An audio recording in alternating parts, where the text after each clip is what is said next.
this banjo is a shorter scale banjo that you have? Sure thing, yeah. Let me get it back in tune, and I'd love to show it off to folks.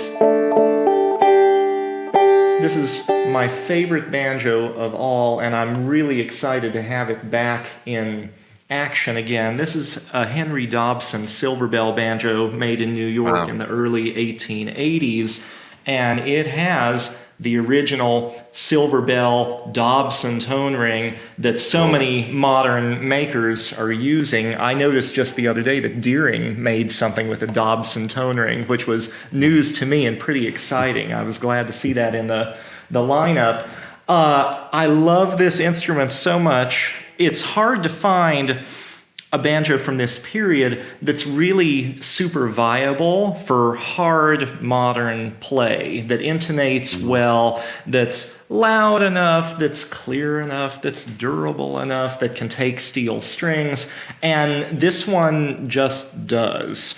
I've had it almost 20 years, and maybe 6 or 7 years ago, it started developing a bunch of problems. The neck had pulled forward. It had already pulled forward when I first got it, and either the problem had gotten worse or I became less tolerant of it over the years. I don't quite know. But it was just hard to play. It was still intonating well, but hard to play.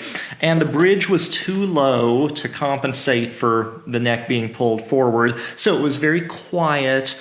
And I just found myself not playing it very much. And then, while I wasn't playing it and handling it, this blue-green algae-looking stuff started overtaking all of the metal parts. And it first looked kind of interesting, kind of picturesque, and then it became a little more bothersome as it just spread. I didn't know what to do about it. So I just put it in a case for a while and tried to pretend this wasn't happening to my favorite banjo. But then the year before the pandemic, I decided, I miss this banjo so much and I need to get this addressed. It's too good a banjo to leave locked away, and I don't want these problems to become irreparable at some point. So I worked with the wonderful luthier from Vermont, Will Cedars Mosheim, on a comprehensive restoration plan. And it took him quite a while to zero in on what he thought would be best for the instrument, and I loved his ideas. He had the banjo in his shop for 2 years, working on the plan and then carrying out the actual restoration. And I just got it back from him last summer. And it couldn't have turned out better. It's more comfortable to play than some of my modern banjos, which is kind of amazing.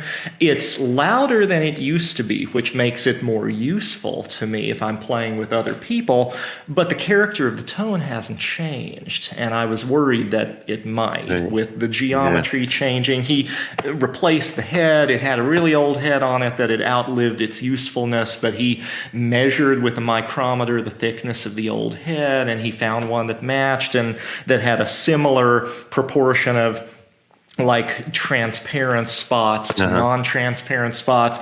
It sounds shockingly like the old head, and it looks like it too. He hand cleaned all of that algae without polishing because I didn't want the plating to be disturbed. I didn't want the patina of 140 years to go away.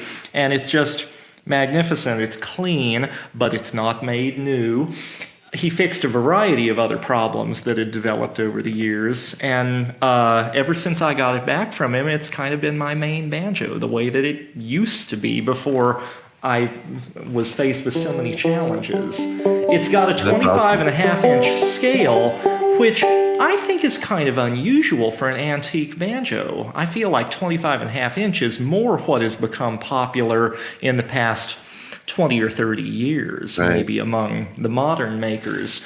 But this has that same scale length, and so I've always strung it with light strings, and I almost always leave it tuned up to the higher keys, straight up to A or D, rather than down at G or C and capoing up. And that makes for a wonderful response and a clearer tone than I've been able to get from any capoed banjo. So it just works for me so well, and I'm really grateful to Will for bringing it back to life.